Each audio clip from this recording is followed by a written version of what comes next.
Bismillahirrahmanirrahim. Assalamu alaikum dear students. Today my lecture is on complex plane. एक complex plane जैसे आपके पास कार्टियन coordinate system होता है, इसी तरीके से हमारे पास कम्प्लेक्स कोऑर्डिनेट सिस्टम यानी कम्प्लेक्स प्लेन भी होता है। जैसे आपके पास रियल प्लेन होता है यानी एक्स वाई जो कोऑर्डिनेट सिस्टम होता है, कार्टियन कोऑर्डिनेट सिस्टम या उसको रेक्टेंगुलर कोऑर्डिनेट सिस्टम कहते हैं, उसके अंदर तमाम नंबर जो हैं प्लेन के अंदर एक्सिस के ऊपर वो क्या होते हैं, रियल नंबर्स होते हैं। जब किसी भी कोऑर्डिनेट एक्सिस के ऊपर या कोऑर्डिनेट प्लेन्स के अंदर अगर आपके पास नंबर जो हैं, जो पॉइंट्स हैं, अगर वो रियल नंबर हैं तो वो रियल प्लेन कहलाएगा। और इसी तरीके से अगर आपके पास जो एक्स एक्सिस है या वाई एक्सिस है या एक्स वाई प्लेन है या जो भी आपके पास कोऑर्डिनेट हैं, अगर उनके अंदर जो पॉइंट्स हैं या नंबर्स हैं, अगर वो रियल नंबर की बजाय अगर वो कम्प्लेक्स नंबर हों तो वो जो प्लेन होगा वो कम्प्लेक्स प्लेन कहलाएगा। और वो जो एक्स एक्सिस होगा वो आपका रियल एक्सिस बन जाएगा और जो वाई एक्सिस होगा वो आपका इमेजिनरी एक्सिस बन जाएगा। तो हमारे पास कोई भी complex number z is equal to x plus iota y हो is uniquely determined by the order pair, यानी किसी भी कम्प्लेक्स नंबर को आप ऑर्डर पेयर की फॉर्म में लिख सकते हैं। यानी एक्स प्लस योटा वाई अगर आपके पास है तो उसको हम लिख सकते हैं एक्स वा वाई, यानी रियल पार्ट और imagine part. The first and second entries of the order pairs correspond in which the real and imaginary part of the complex number। For example अगर आपके पास 2 माइनस 3 है तो इसको हम लिख सकते हैं 2 माइनस 3 योटा। और इसी तरीके से अगर 2 माइनस 3 योटा की फॉर्म लिखी हुई है तो आप उसको लिख सकते हैं 2 वा माइनस 3, यानी पहले रियल पार्ट फिर उसका इमेजिनरी पार्ट। तो इसी तरीके से अगर आपके पास कोई भी रियल नंबर है जैसे 7 आ जाता है तो उसको लिख सकते हैं 7 वा 0, क्योंकि इसमें रियल पार्ट है, इसका इमेजिनरी पार्ट नहीं है, इट मीन वो 0 है। इसी तरह जैसे अगर -5 योटा है तो उसको हम लिख सकते हैं, क्योंकि इसमें रियल पार्ट नहीं है तो वो 0 हो जाएगा, इमेजिन पार्ट इसका -5 है तो बनेगा 0 व -5। इसी तरह अगर आपके पास कोई नंबर एयोटा आ जाता है तो उसको लिख सकते हैं 0 व 1।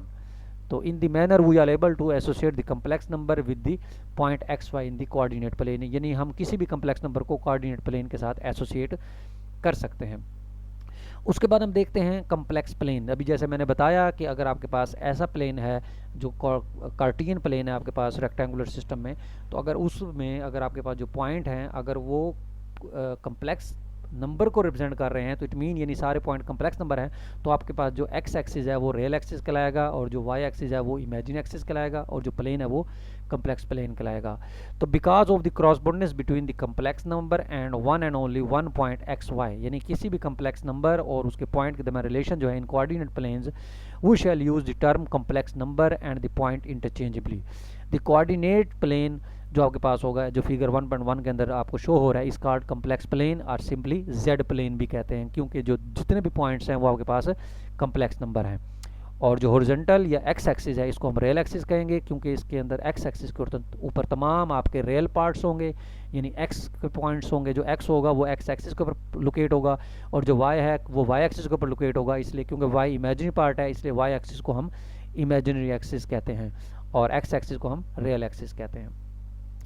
फिर उसके बाद हम देखते हैं modulus of the complex number. Modulus mean कि आपने उस कम्प्लेक्स नंबर का मॉडुलस कैलकुलेट करना है, जिसको हम z मॉड से डिनोट करते हैं।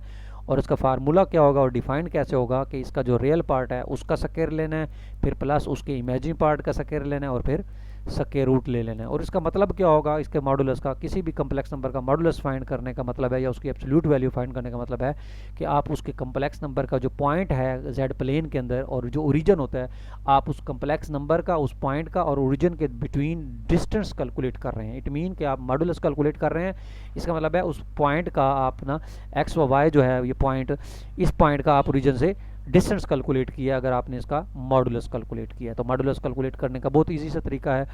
तो अगर आपको z दिया हुआ है 2 माइनस 3 होता तो आप उसका रियल पार्ट का स्क्वायर लेंगे 2 का स्क्वायर, और 3 का स्क्वायर नहीं लेना, दरमियान में प्लस होगा, -3 का स्क्वायर लेना यानी इमेजिनरी पार्ट का स्क्वायर लेना, तो आपके पास वो कम्प्लेक्स नंबर जो है वो 13 स्क्वायर रूट आ जाएगा। इसी तरह अगर z दिया हुआ है आपको -9 एयोटा, तो -9 एयोटा का जब मोड लेंगे मॉडुलस लेंगे तो -9 का स्क्वायर हो जाएगा, तो वो 9 ही आएगा।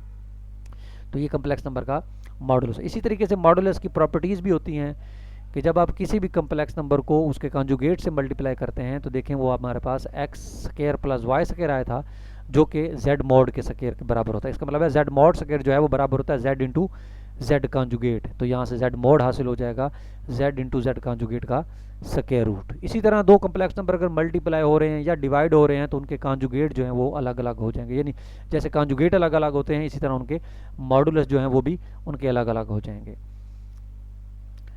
डिस्टेंस अगेन, ये अगर आपके पास एक पॉइंट दिया हुआ है कम्प्लेक्स नंबर का Z1, दूसरा Z2 दिया हुआ है, जब आपने इस कम्प्लेक्स नंबर को उस कम्प्लेक्स नंबर से माइनस किया तो इसका मतलब है आपने उन कम्प्लेक्स नंबर को माइनस किया, तो वो x2 माइनस x1 और प्लस से उल्टा y2 माइनस y1 हो जाएगा।